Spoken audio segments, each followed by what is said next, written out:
So probably, as you all know already here in this wonderful seminar, we know the importance of the of the gut microbiome, in particular in health, and we know now that the important factor driving the variation and diversity in the gut microbiome is between industrialized societies and traditional societies, and this is due to the very different factors. Could be diet, could be antibiotics, pollution, exposure to other pathogenic organisms. And it's already known, and this has been published, that Latin America, as well as other regions, is highly undersampled and underrepresented in the microbiome world. And you can see from this map that essentially Latin America, and this was a set of 16S data set, is the least sample from all the regions. If we look at a different map where you can see scaled, this is the normal map and this is scaled to the sampling effort, you can see how this is heavily biased to the global north. So there is really a big gap in understanding the composition of the human gut microbiome in Latin American in the Latin American region. So this very large meta-analysis contained 168,000 samples, and only 1,000 of those were from Latin America, and all those were coming from just 11 studies. So they're very different reasons. So for sure, there are not only 11 studies coming from Latin America, there's in the order of hundreds of studies now, but there are different reasons why those data either are not deposited, or the metadata is not appropriate, or they're not in the right scale or the sequence type in order to be included in this type of meta-analysis. So in 2019, this Latin Biota Consortium study started, and it was led by Gregorio Iraola in Uruguay, in the Pasteur Institute in Montevideo, in collaboration with the Sanger Institute with Trevor Lawless Group. And they have the aim to understand the composition and variability of the human gut microbiome within Latin American populations. It involved nearly 50 Latin American scientists from 8 different countries throughout Latin America that you can see in the map. Early collection efforts led to collecting approximately 600 samples. So they included from the different countries, including adults or childs, mostly healthy, but some also presenting different types of diseases, and most importantly, with a very diverse rurality index. While some samples, like from Mexico City and Buenos Aires, were heavily industrialized, there are other samples from, for example, Malinaltepec and some samples in Ecuador that really were mostly rural populations. So the next analysis that I'm going to be showing you were mostly generated by Claudio Duran at the Sanger Institute. So here we're going to focus just on the healthy adults. We're not going to use the childs with the disease for this example. So from Latin Biota, that means that we have 362 samples, and we collected other data sets that were publicly available for a total of 646 samples. We have some data sets where we only have like Chile, Bolivia, Ecuador, and Uruguay, where only Latin Biota is providing samples, but we were able to complement, for example, Salvador and Peru, where only public data sets were available. And we have a very nice split between urban and rural samples. So the first thing, this is all shotgun sequencing, relatively deep, 20 to 40 million reads per sample. So that allowed us to reconstruct a lot of different genomes.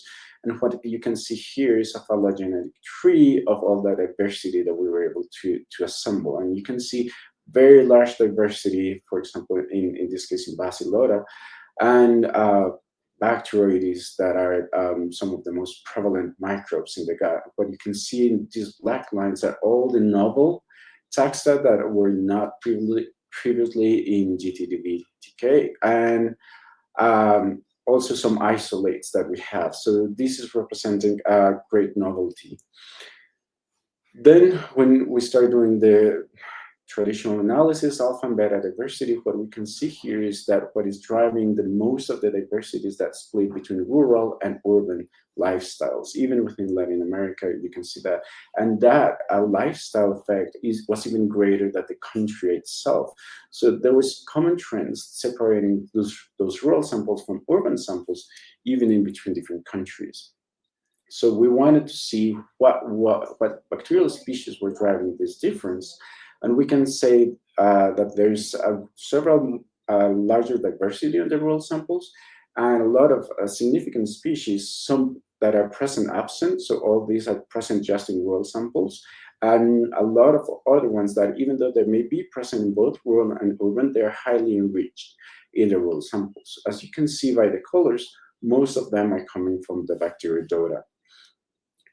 So we took the top 40 important discriminant features. We made a random forest model, and we can see that using only, I think, the top 100 species, we can make a 90% accuracy prediction by lifestyle, separating between rural and urban samples. So there was very interesting, this signature that was observed in Latin American samples that allowed us to differentiate between urban and rural.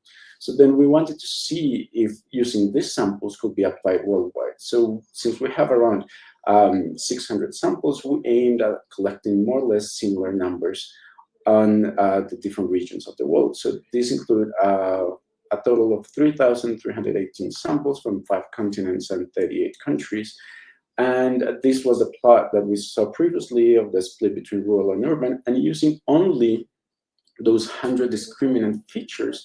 When we map the data to those discriminatory features and we make the same plot, we see a very similar pattern where we see all the rural samples up here and then 2 big clusters of urban samples. Even if we color those by continent, we can see that this was the Latin American population, African population being mostly rural, Oceania population being mostly rural, Asia being both mostly urban, then Europe and North America being in this big cluster of mostly urban. So it's interesting that what we were able to use that data set to predict with 90% accuracy within Latin America, we were able to predict almost with the same accuracy the split between rural and urban samples worldwide. So this is very interesting, and because of time, I'm not going to go a lot deeper in the other analysis that we're performing, but this shows that there is a very significant signature of those bacteria that are being banished from urban settings. And they're not only present in rural Africa, but we also can find many of those species in rural Latin America. So where we're now, as I just showed, there are more than 600 samples from Latin America. In 2025, we will sequence another 200 from 3 different countries, and by 2026, we will be going to add an additional 700, mostly from Colombia. We are seeing a strong signal given by lifestyle change, stronger even than the signal by country or even by continent. And many of these bacteria they're losing are common to different regions of the world. So now we're trying to understand a little bit of the metabolic capacities of those bacteria and what will be the important of losing those. And here is where collecting and preserving these bacteria is going to be quite important, because as we have seen this, we're losing those even from the urban settings within Latin America. So it will be very important to begin collecting and preserving those samples before they're completely lost, and while we get to understand what are the impact of those bacteria in the different settings. So to finish, I want to acknowledge all the Latin Biota Consortium, which I joined a couple of years ago, in particular the Trevor Lawley group and Claudio Duran, which he performed most of the analysis that I showed here. Pablo Tsukayama, who also is co-leading now this Latin Biota effort. And just for everybody, we're looking for Latin American partners interested in a second phase. So anybody interested can contact me through the email. So thank you very much.